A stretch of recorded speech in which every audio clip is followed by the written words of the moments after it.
আল্লাহর কাছে গিয়া ফরিয়াদ করব।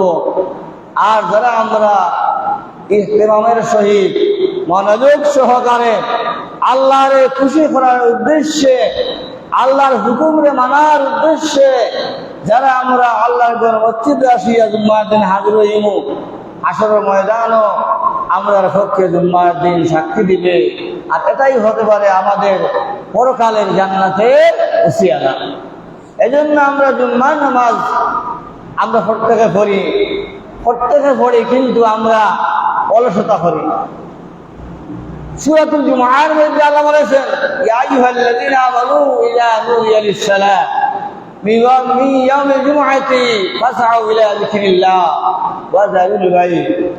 আল্লাহ বলেছেন, যখন জুম্মার নামাজ অর্থাৎ জুম্মার আযান হয়ে যায়, সময় হয়ে যায়, ইয়া আইয়ুহাল্লাযীনা আমানু ইযা নুদিয়া লিস-সালাতি মিন ইয়াউমিল জুমআতি ফাসআউ ইলা যিকরিল্লাহি ওয়া যারুল বাইত যালিকুম খায়রুল লাকুম ইন কুনতুম তা'লামুন। আল্লাহ বলেন, ও ঈমানদাররা, ও বিশ্বাসীরা, যখন জুম্মার আযান হয়ে যাবে তোমাদের জন্য ব্যবসা বাণিজ্য সব ধরনের কাজকর্ম তোমাদের জন্য হারাম হয়ে যায়। তোমরা মসজিদের দিকে দৌড়িয়ে আসো।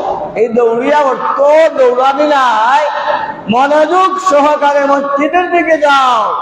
আল্লাহকে খুশি করার উদ্দেশ্যে তোমরা মসজিদের দিকে যাও, এটাই তোমাদের জন্য ফায়দা, কল্যাণকর। তোমরা যদি তা বুঝো। আমরা প্রত্যেকে জানি মসজিদে আগে আসলে সওয়াব বেশি বলে, এরপরেও আমরা জুম্মার দিন মসজিদও আসতে গাফলতি করি।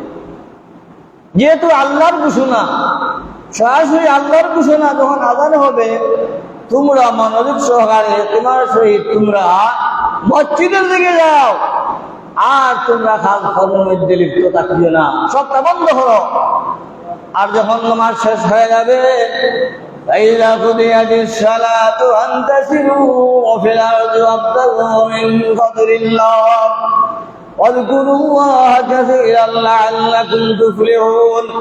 ও ঈমানদার বান্দা হল, যখন তোমাদের নামাজ সমাপ্ত হয়ে যাবে, জুম্মার নামাজ যখন শেষ হয়ে যাবে, তোমরা মসজিদ থেকে বের হয়ে তোমরা রিজিকের তালাশে মাঠে ময়দানে ছড়িয়ে পড়ো।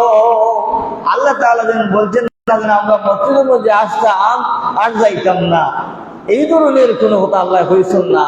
ফরজ নামাজ শেষ, আল্লাহর দায়িত্ব আমরা পালন করছি, আল্লাহর হুকুম মানছি। আমরা আর এখানে বসে থাকার জন্য আল্লাহ কোনো অর্ডার আমাদের করেন নাই, আমাদের উপর কোন দায়িত্ব আর দেন নাই যে মসজিদের মধ্যে বসেই থাকা লাগবে। না না, আল্লাহ বলেছেন নামাজ সমাপ্ত হয়ে গেছে, তোমরা বের হয়ে যাও। বের হয়ে গিয়ে তোমরা মাঠে ময়দানে ছড়িয়ে পড়ো। আর বেশি বেশি করে আমার অনুসন্ধান করো, বেশি বেশি করে আমার রিজিক অর্থাৎ আমার জিকির করো। আমি তোমাদেরকে রিজিকের ফয়সালা করিয়ে দিব। কিন্তু আমরা নামাজের মধ্যে কিতাব করে আসতে গাফলতি করিয়ার পিছনে একটা কারণ আছে। প্রত্যেকদিন আমি বলি যে শয়তানের হাসতে বাঁচা লাগে। আমি যে আয়াতের আওয়াজ করছিলাম, আজকে যে আয়াত তেলাওয়াত করছি যে ইয়া আইয়াতুহান নাফসুল মুতমাইন্না ইরজি ইলা রাব্বিকা রাদিয়াতাম মারদিয়া ওয়াদখুলি ফি ইবাদি ওয়াদখুলি জান্নাতি। এই আয়াতের মধ্যে যে আমি তেলাওয়াত করেছি, আয়াতের মধ্যে যে মুতমাইন্না যে শব্দ, এর অর্থ গিয়া পবিত্র, শান্তি, শান্তি, অন্তরের শান্তি। মানুষের যে মন, মানুষের মন যেটা, এই মনকে বলা হয় নফস। ইয়া আইয়াতুহান নাফসুল মুতমাইন্না, আপনার আমার যে নফস, ওই নফস আপনার আমারে ভালো কাজ করতে বাধা দেয়। জুম্মার নামাজে আমরা আইতাম আজানের সাথে সাথে, জুম্মার দিন আজানোর আগে আগে আমরা রেডি হইতাম, আজানোর সাথে সাথে মসজিদে আসি হাজির হইতাম। প্রত্যেকে জানি, কিন্তু পারি না কারণে শয়তান আপনার আমার পিছনে লাগায়। সেই শয়তান আপনি আমার বাধা দেয়, অন্তরের মধ্যে কুমন্ত্রণা দেয়। এই নফস যখন বলবে যে বালা কাজ করিস না, নামাজ পড়িস না, নামাজের মধ্যে অলসতা হওয়া, টাইম মতো নামাজ পড়িস না, অলসতা হওয়া, তো সময় নষ্ট হয়ে যাব গিয়া। ধন সম্পদ খরচ করিস না, মানে খরচ করিস না, ব্যয় করিস না, তোর ধন সম্পদ হইলেই আল্লাহ রাস্তায় দিস না। এই নফস যেটা আমি যে আয়াত তেলাওয়াত করেছি তার আলোতে আলোচনা করি, আপনারা মনোযোগ সহকারে শুনেন। মানুষের অন্তর 3 প্রকার। কয় প্রকার? 3 প্রকার। নফসে আম্মারা, নফসে লাওয়ামা, নফসে মুতমাইন্না। আপনার আমার প্রত্যেকের যে নফস, যে মন, যে অন্তর, সেটা হচ্ছে 3 ধরনের। কয় ধরনের? 3 ধরনের। নফসে আম্মারা, নফসে লাওয়ামা, নফসে মুতমাইন্না। তো আমি আয়াত তেলাওয়াত করেছি নফসে মুতমাইন্না। নফসে আম্মারা যেটা, ওই নফসে আম্মারা আপনারে আমারে নামাজ পড়তে, রোজা রাখতে, হজ করতে, যাকাত দিতে, অর্থাৎ যে সমস্ত কাজগুলো আমাদের উপর আল্লাহ তাআলা ফরজ করে দিয়েছেন, এই সমস্ত কাজ করতে গিয়ে আপনারে আমারে বাধা দেয় সব সময়। অর্থাৎ আপনি আমি বাদ কাজের মধ্যে লিপ্ত থাকি, বালা কাজ করতে মনে চায় না, বালা কাজ করার জন্য মনের মধ্যে কোনো শান্তিও আসে না।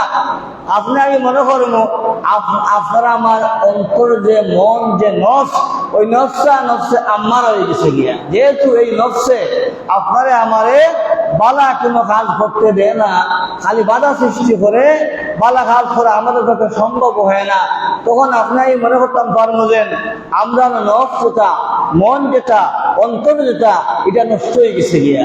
এটা মাংসের এক টুকরা, ওই টুকরাটা যদি নষ্ট হয়ে যায়, মরিচা ধরে যায়, দুনিয়ার সমস্ত আমল আপনার আমার সামনে কষ্টকর হয়ে দাঁড়াবে। অর্থাৎ আল্লাহ তাআলার হুকুম মানা আমাদের পক্ষে সম্ভব হবে না।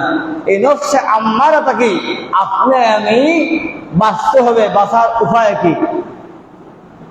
নফসে আম্মারাকে বাঁচার জন্য যখন আপনি আমি বুঝতে পারবো নামাজ পড়তে আমার ভালো লাগে না, রোজা রাখতে ভালো লাগে না, হজ করতে ভালো লাগে না, যাকাত দিতে ভালো লাগে না, এতিম মিসকিনদেরকে সাহায্য সহযোগিতা করতে ভালো লাগে না, আল্লাহর হুকুম আহকাম মানতে ভালো লাগে না, ইবাদত বন্দেগী করতে ভালো লাগে না, তখন আমরা ওই নফসের সাথে আপনি আমি কিতা করতাম?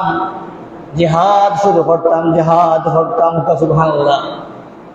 সর্বোত্তম জিহাদ যেটা হচ্ছে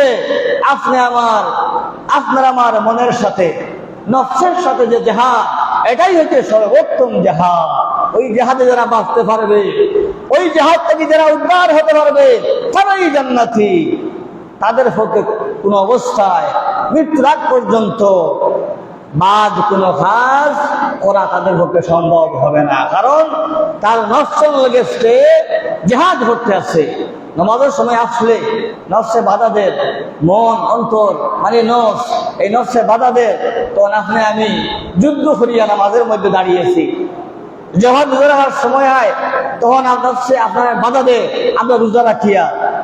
যখন ধন সম্পদ আপনার কাছে আল্লাহ দিলেন, আমরা ধন সম্পদ দিলেন, যাকাত দেই, ওই সময় যাকাত দিতে বাধা দেয়, আপনি আমি কিতা করি? ওই যাকাতটা বাধারে অপেক্ষা করি যাকাত দেই। হজ করতে বাধা দে, তো সম্পদ কমিয়ে হজ করিস না, তখন আপনি আমি ওই নফসের সাথে যুদ্ধ করিয়া, জিহাদ করিয়া আমরা হজ পালন করি। ধন সম্পদ যাকাত দিলে হবে না, হজ করলে সম্পদ হবে না। আল্লাহ বলেছেন ধন সম্পদ তোমাদের নিয়ামত, ধন সম্পদ তোমাদের জন্য এই নিয়ামত, ওই নিয়ামতের হক আদায় করতে হবে। ধন সম্পদ জমাইয়া রাখা না যাই নাই, জায়েজ আছে। ধন সম্পদ জমা রাখা জায়েজ আছে, জায়েজ পন্থায় আপনি ধন সম্পদ জমা রাখতে পারবা। এর আয়াত আল্লাহ তাআলা সূরাতুল হুমাযা এর মধ্যে বর্ণনা করেছেন আল্লাযী জামা'a মালাহু ওয়া আদ্দাদা। আল্লাহ বলেন যারা ধন সম্পদ জমা রাখে, গুনে গুনে গুছিয়ে গুছিয়ে রাখে, অর্থাৎ হিসাব করিয়া ধন সম্পদ জমায়, ওই ধন সম্পদ হইতে যাকাত প্রদান করে না, এতিম মিসকিনদের হক আদায় করে না। তাহলে বাধা দেয় এই নফস আসিয়া, নফসে আম্মারা তার ভিতরে বিদ্যমান, এই নফসে আম্মারার কারণে সে কিতা করে এই ধন সম্পদ হইতে আল্লাহর রাস্তায় ব্যয় করে না। আর আল্লাহ সেটা কিতা ওয়া মিম্মা রাযাকনাহুম ইউনফিকুন, আমি তোমাকে যে ধন সম্পদ দিয়েছি ওই ধন সম্পদ আমার দেওয়া সম্পদ হইতে তোমরা আল্লাহর রাস্তায় ব্যয় করো। এই আয়াতের ব্যাখ্যায় হলো ধন সম্পদ আপনি আমি জমা রাখতাম পারবো, তার শর্ত হইল গিয়া ওই ধন সম্পদের যাকাত দিতে হবে। ওই ধন সম্পদের আপনার যে যাকাত আছে ওই যাকাত আমরা প্রদান করিয়া ধন সম্পদে পবিত্র করিয়া রাখা লাগবো। ধন সম্পদের যাকাত প্রদান করলে আপনার আমার ধন সম্পদ পবিত্র থাকে। এই ধন সম্পদ আপনারে আমারে দুনিয়ার জীবনে লাঞ্ছিত বঞ্চিত অপমানিত করবে না, পরকালেও লাঞ্ছিত বঞ্চিত অপমানিত করবে না। এই ধন সম্পদ আপনারে আমারে দুনিয়ার মধ্যে সুখ শান্তি দিবে, পরকালেও সুখ শান্তি দিবে। সুবহানাল্লাহ। বুঝা গেল ধন সম্পদ আপনি আমি জমা রাখতাম পারবো, তার শর্ত হইল গিয়া ধন সম্পদের হক আদায় করতে হবে।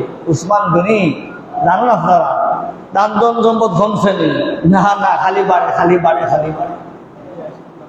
ধন সম্পদ যদি আমরা হক আদায় করিয়া ধন সম্পদ রাখি, ওই ধন সম্পদে আপনারে আমারে বিপদের মধ্যে ফেলে দিবে না, ওই ধন সম্পদ আপনারে আমারে জান্নাতের মধ্যে পৌঁছাইয়া দিবে।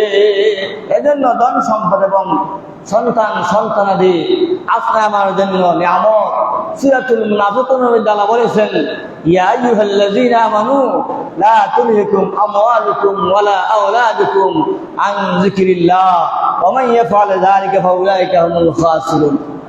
মহান আল্লাহ তাআলা সূরাতুল মুনাফিকের 9 নম্বর আয়াতের মধ্যে বলেন, ও ঈমানদাররা, তোমাদের ধন সম্পদ তোমাদের সন্তান সন্তানাদি যেন আমার নাম রাখা হইতে বিরত না রাখে।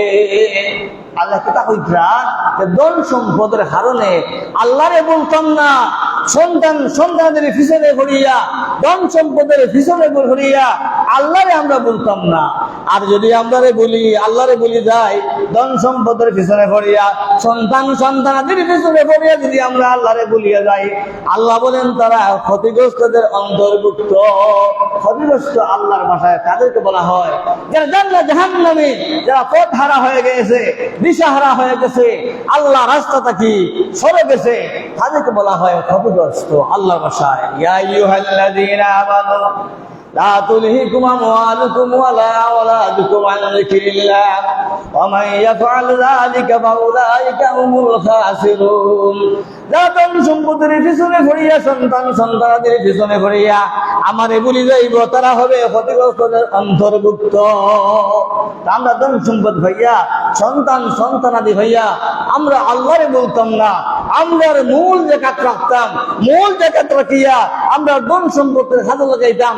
ধন সম্পদের নিয়ামত বাচ্চা নিয়ামত, এই নিয়ামত গুলো যদি আমরা সঠিক পথে আমরা আঞ্জাম দিতাম পারি, রাখতাম পারি, আপনার আমার ধন সম্পদ, আপনার আমার আওলাদ কিয়ামতের দিন আপনার আমারে জান্নাতের মধ্যে নিয়ে যাই। তো আমি আসলাম আলোচনার মধ্যে নফসে আম্মারা। যখন আমরা সবসময় আমরা খালি বাজ হাত ধরবো, অন্যায় হাত ধরবো, বালা কাজ করা আমাদের পক্ষে সম্ভব হচ্ছে না অন্যায় কাজ ছাড়া, তখন আমরা বুঝতাম পারবো আমরা নষ্ট হয়ে গেছে গিয়া শয়তানে আইয়া প্রথমে মানে ঢুকে গেছে, শয়তান ঢুকে গেছে, শয়তানের ভিতরে আমরা আমাই গেছি, শয়তানের ভিতরে আমাই গেছি আইয়া।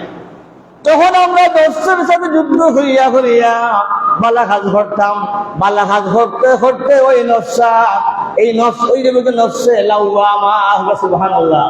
যখন নফসের সাথে আমরা জিহাদ ধরবো, করতে করতে একদিন দেখবো আপনি আমি নামাজ পড়িয়া, রোজা রাখিয়ার, হজ করিয়ার, জাকাত দিয়ার, আল্লাহর যত ধরনের কাজ যখন আছে আমরা করতাম পড়িয়ার, আপনার আমার নফসে আর বাধা দেয় না।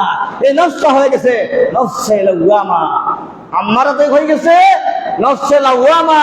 আর 3 নম্বরে যখন লাওয়ামার মধ্যে, নফসে লাওয়ামার মধ্যে আমরা যুদ্ধ করতে করতে, নফসের সাথে জিহাদ করতে করতে আমরা বালা কাজ করা মধ্যে আমরা উদ্যোগ তৈরি মজিয়া আমরা উৎসাহিত হয়ে বালা কাজ করতাম ফরমু, তখন আমাদের নফসে মুতমাইন্নায় পরিণত হয়ে যাবে।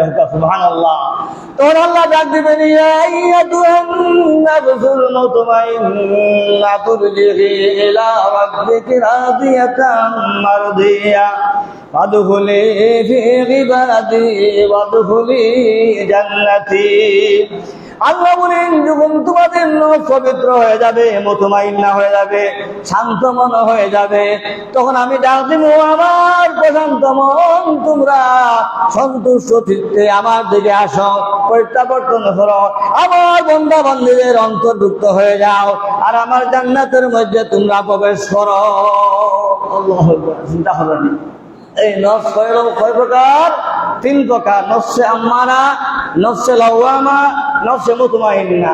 নফসে আম্মারার সাথে যুদ্ধ করতে করতে নফসে লাওয়ামার মধ্যে পৌঁছমু, আর নফসে লাওয়ামার মধ্যে যখন আমরা পূর্ণাঙ্গভাবে আমল করবো, সেই নফস হবে মুতমাইন্না, প্রশান্ত, মানে শান্তির মন।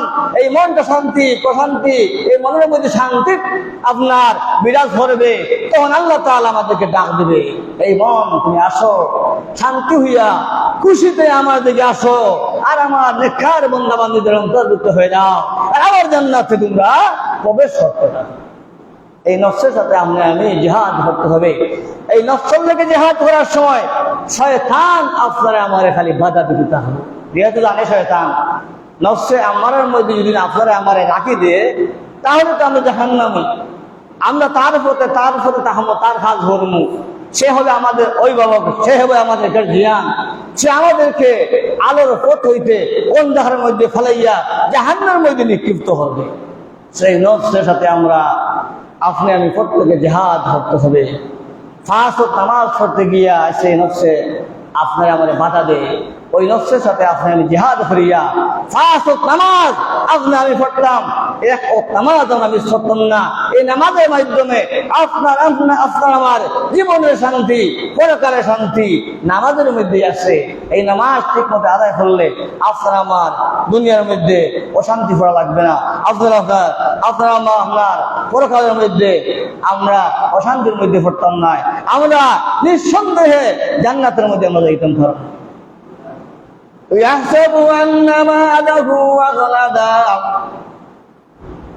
যারা কিতা করে ধন সম্পদ জমায় রাখে, ধন সম্পদের আপনারা কিতা দেয় না, যাকাত দেয় না। ইয়াহসাবু আন্নামা আলাহু আখলাদা আল্লাযী জামআ মালাহু ওয়া'আদ্দাদাহু ইয়াহসাবু আন্নামা আলাহু আখলাদা। ধন সম্পদ জমাইয়া রাখে, ধন সম্পদের হইতে যাকাত প্রদান হয় না, আল্লাহ রাস্তায় ব্যয় হয় না, এতিম মিসকিনদের হক আদায় করে না। আল্লাহ বলেন, তারা মনে করে, ধারণা করে তাদের ধন সম্পদ তাদেরকে জীবিত রাখবে, তাদের ধন সম্পদ তাদের হায়াত বৃদ্ধি করবে, তাদের ধন সম্পদ তাদেরকে মরতে দিবে না। আল্লাহ বলেন, কাল্লা লা ইউনবাযান্না ফিল হুতামা ওয়া মা আদরাকা মাল হুতামা।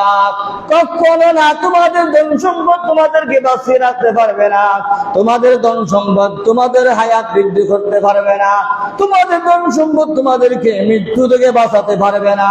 অবশ্য তোমরা হুতামার মধ্যে নিক্ষিপ্ত হবে, জাহান্নাম, হুতামার জাহান্নামের মধ্যে। আল্লাহ বলেন, এই হুতামা হচ্ছে নারুল্লাহিল মুকাদাতুল্লাতী তাতালিউ আলাল আফইদা, সেটা হচ্ছে আল্লাহর প্রজ্বলিত আগুন। এই হুতামা হচ্ছে আল্লাহর প্রজ্বলিত আগুন, ধাউ ধাউ করে জ্বলছে, সেই আগুন মানুষকে যখন ধরবে, মানুষকে তখন স্পর্শ করবে, ওই আগুন মানুষের হৃদয় পর্যন্ত পৌঁছবে। জাহান্নামের যে আগুন, ওই আগুনটা মানুষের ধরার সাথে সাথে অন্তর পর্যন্ত পৌঁছে যায়। দুনিয়ার আগুন মানুষের উপরেটা জ্বালানির পরে মানুষ মরে যায়। হাসরের ময়দানে যে আল্লাহর প্রজ্বলিত যে আগুন, ওই আগুন মানুষের অন্তর পর্যন্ত পৌঁছবে। মানুষের মৃত্যু হবে না। মানুষ মৃত্যু কামনা করবে, তাদের মৃত্যু হবে না। তাদের মৃত্যু হবে না। তারা এই যন্ত্রণাদায়ক শাস্তি ভোগ করতে হবে। আলাইহিম নারুম মুসাদা। আর ওই আগুন, ওই জাহান্নামের আগুন, আল্লাহর প্রজ্বলিত আগুন, তাদেরকে বের হতে দেবে না। চতুর্দিক হইতে তাদেরকে ঘেরাও করে রাখবে। ফি আমাদিন মুমাদ্দাদা। এই সমস্ত জাহান্নামীদেরকে জাহান্নামের ভিতরে লোহার পেরেকের মধ্যে বেঁধে রাখা হবে এবং জাহান্নামের সব দরওয়াজাগুলো বন্ধ করে দেওয়া হবে, যেন তারা কোনো জায়গাতে, কোনো জানালা দিকে তারা বের হতে না পারে। আল্লাহ তাআলা আমাদেরকে ধন সম্পদ যাদেরকে দিয়েছেন, প্রত্যেকে আমরা প্রত্যেকে আমরা ধন সম্পদে আমরা কাজে লাগাইতাম। আমরা সন্তানাদি আল্লাহ দিয়েছেন, আমরা সন্তানাদি আমরা কাজে লাগাইতাম, মানুষ বানাইতাম, মারা দিতাম। আর ধন সম্পত্তির পবিত্র করিয়া তুইয়া দিতাম। মরার পরে যেন আপনি আমি আমরা ধন সম্পদের কারণে, আমরা বাচ্চা চিন্তার কারণে যেন আমরা খবর মনে যাওয়ার পরে আমরা জাহান্নামের মধ্যে ধরি। আল্লাহ তাআলা প্রত্যেকের তৌফিক দান করতাম। প্রত্যেকে আমরা চিন্তা করতাম, যেহেতু দুনিয়ার মধ্যে আমরা একবার আইছি, আবার একবার যাইমু, দুইবার আইতাম নাই আর দুইবারও যাইতাম নাই। যার কারণে আপনি আমি মনে রাখতাম যে কোনো সময় আমাদের মৃত্যু ঘটবে। যেহেতু আপনি আমি মৌতের সামান সাথে রাখতাম আর সব সময় হর অবস্থায় মৃত্যুরে স্মরণ করতাম আর ধারণা করতাম এই মুহূর্তে হতে পারে আমার মৃত্যু হতে পারে। এই ধারণা রাখে যদি আমরা চলাফেরা করি, আপনার আমার পক্ষ থাকি ওই ন্যায় সংগঠিত হবে না। প্রত্যেকে আমল করার তৌফিক দান করুন। ওয়া আখিরু দাওয়ানা আনিল হামদুলিল্লাহি রাব্বিল আলামিন।